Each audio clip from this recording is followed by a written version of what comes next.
Hi, ladies and gents. We're going to spend a little time talking about Newton's third law of motion. Now, we have used Newton's third law continuously throughout the course, but we haven't spent a lot of time concentrating on just Newton's third law, so that's what we're going to do right here.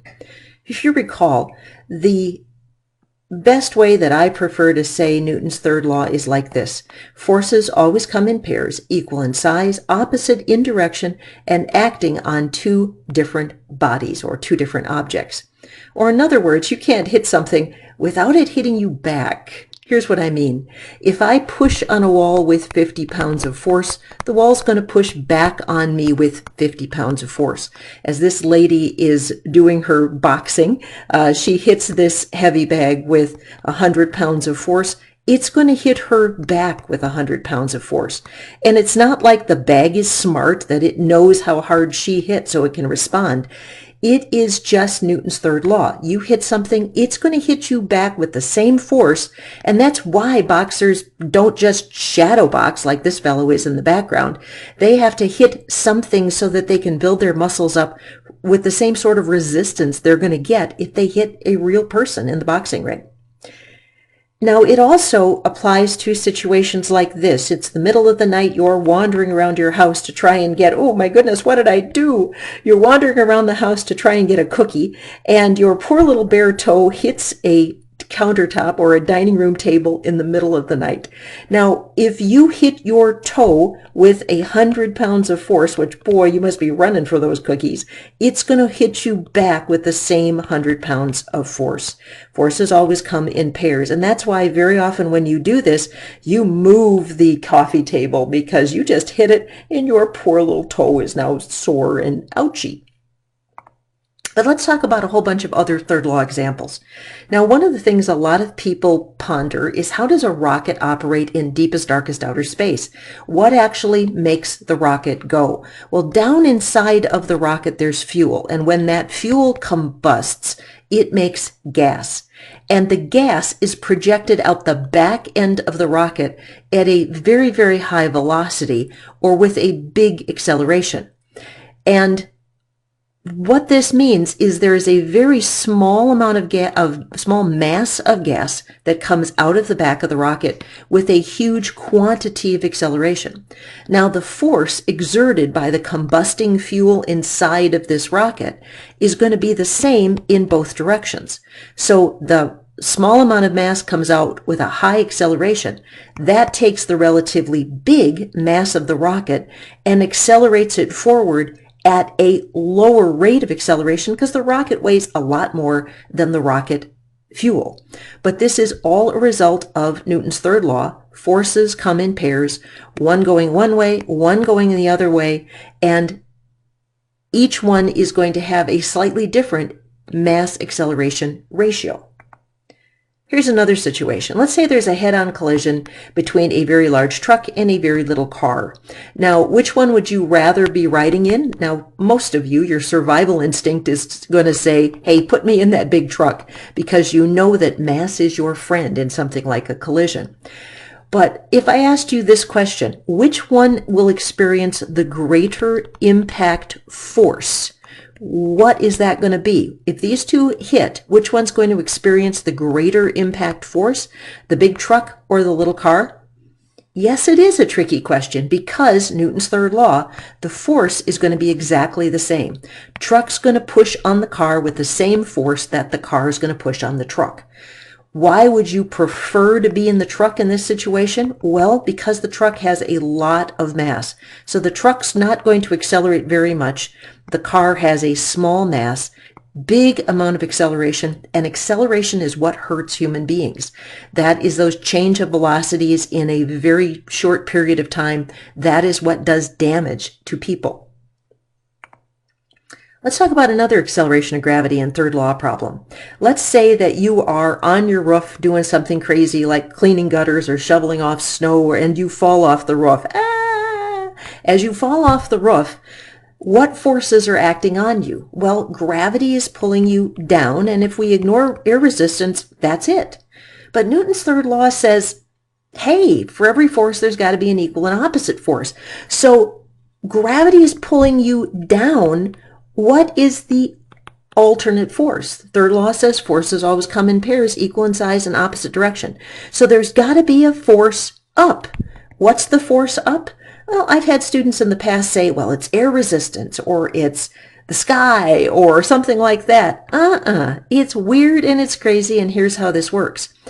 As the force of gravity pulls you down, that force acting on you, you have a small amount of mass, so it gives you a large acceleration as you fall towards the earth. But at the same time you are falling towards the earth is actually falling up towards you.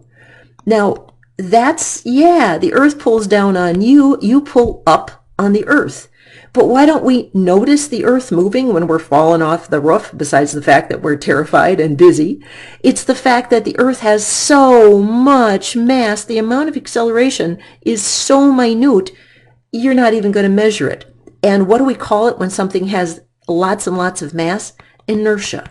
The earth has so much inertia that the amount of acceleration when you fall off that roof, you're just like a bug hitting the windshield. You are not going to change the motion of the earth.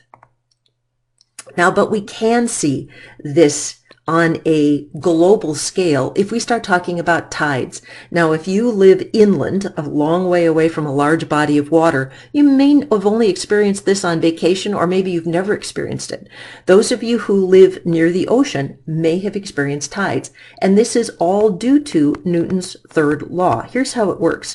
When the moon is over the earth pulls on the moon, but the moon also pulls on the earth. Newton's third law. Forces come in pairs, equal in size and opposite direction.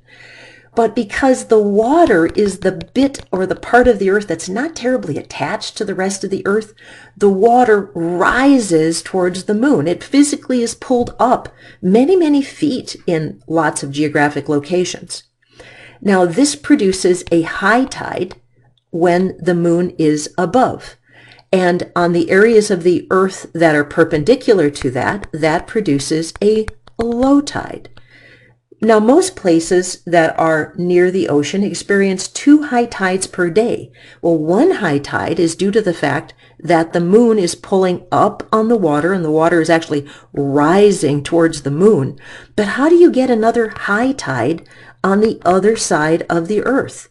Well, this is a wacky and crazy one. You get that extra high tide on the backside of the earth because as the earth pulls on the moon and the moon pulls on the earth, the moon is actually pulling the entire earth a little bit away from this water over here.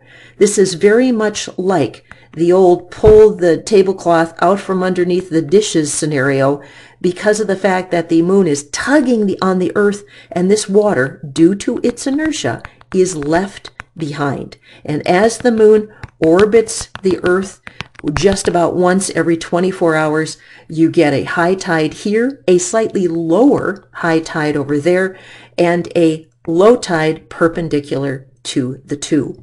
This is a picture of the Bay of Fundy, which happens to be in the northeastern part of Canada.